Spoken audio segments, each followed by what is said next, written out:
Hello viewers, আসসালামু আলাইকুম। আজ আমি যে রেসিপিটি তৈরি করেছি তা হলো চিংড়ি দিয়ে সবজির লাবড়া। সবজির লাবড়াটা কিন্তু খেতে অসাধারণ। আপনারা একবার ঘরে তৈরি করে দেখুন, খুবই ভালো লাগবে।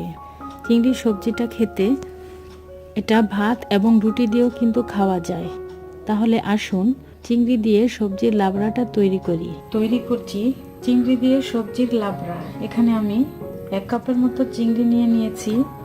আর লাগছে সবজির মধ্যে আছে এখানে একটা গাজর, একটুখানি পেঁপে, বরবটি, ফুলকপিটা আমি ভাপিয়ে নিয়েছি, আছে সিম, বাঁধাকপি। আর শুকনো মশলার মধ্যে নিয়েছি আমি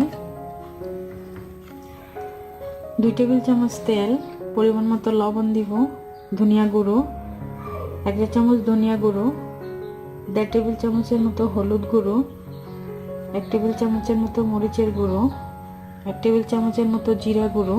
আমি এখানে 1.5 টেবিল চামচের মতো রসুন বাটা নিয়ে নিয়েছি। এখানে আমি রান্নাটা করব। এখন আমি একটা প্যানে 2 টেবিল চামচের মতো তেলটা দিয়ে দিলাম। দিয়ে আমি 1 কাপের মতো পেঁয়াজ কুচি দিয়ে দিচ্ছি।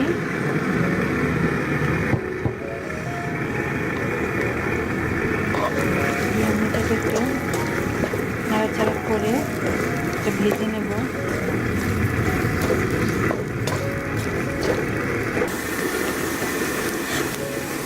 এই পর্যায়ে দিয়ে দিচ্ছি আমি চিংড়ি মাছটুকু, দিয়ে আমি এটার সাথে একটু মিশিয়ে নেব।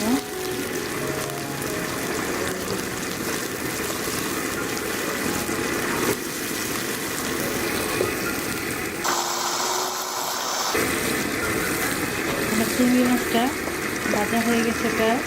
আমি এখন শুকনো মশলাগুলো দিয়ে দিব। সবগুলো শুকনো মশলা আমি এখানে ঢেলে দিচ্ছি লবণ সহ। দিয়ে একটু নাড়াচাড়া করে একটু পানি দিয়ে দেবো।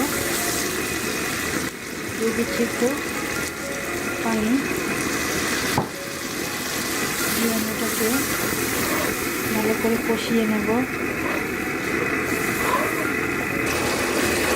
আমার মশলাটা কষানো হয়ে গেছে। এবার আমি সবজিগুলো এর মধ্যে দিয়ে দেবো।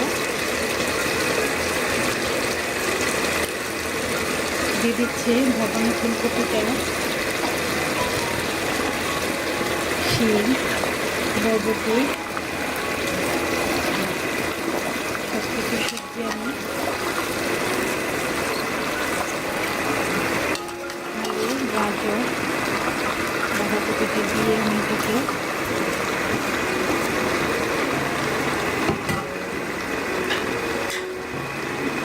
দিয়ে সব কিছু মিশিয়ে নেব।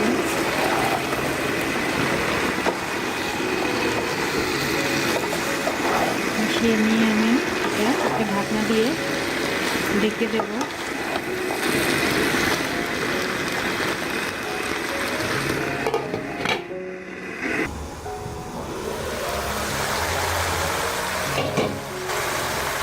এই পর্যায়ে আমি দিয়ে দিচ্ছি একটা পাকা টমেটো এবং 2টা কাঁচা টমেটো।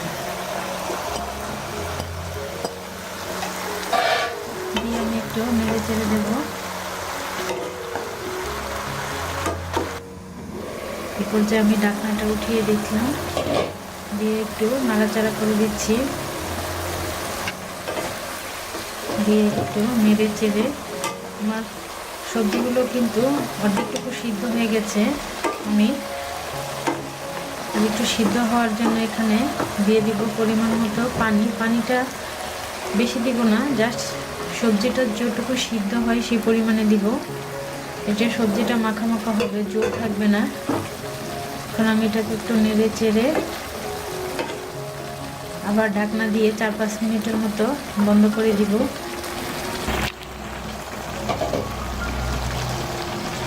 এ পর্যায়ে আমি পেঁয়াজের কুলিগুলো দিয়ে দিব। পেঁয়াজ কুলিটা আমি দিয়ে দিচ্ছি, দিয়ে একটু নেড়ে চেড়ে নেব। আমি এখন ঢাকনাটা উঠিয়ে দিচ্ছি। আমার সবজিটা প্রায় হয়ে এসেছে। এ পর্যায়ে আমি দিয়ে দিব ধনিয়া পাতা। আর দিয়ে দিচ্ছি 4-5টা কাঁচামরিচটা আপনি একটু সামনে দিকে একটু মুখটাকে একটু কেটে নিয়েছি জাস্ট ফ্লেভারটা ছড়ানোর জন্য। এখন আমি এটাকে নেড়ে চেড়ে 2-3 মিনিট রেখে তারপরে আমি এটা উঠিয়ে নেব। আমার সবজিটা প্রায় হয়ে গেছে। আমি এবার একটু লবণটা দেখব ঠিক আছে কিনা। আমার লবণটা একেবারে পারফেক্ট হয়েছে। এবার আমি এটা উঠিয়ে নিচ্ছি। ফ্রেন্ডস, তৈরি হয়ে গেল আমার চিংড়ি দিয়ে সবজির লাবড়া। দেখলেন তো কত সহজেই তৈরি করে ফেললাম। আজ এই পর্যন্তই। আল্লাহ হাফেজ।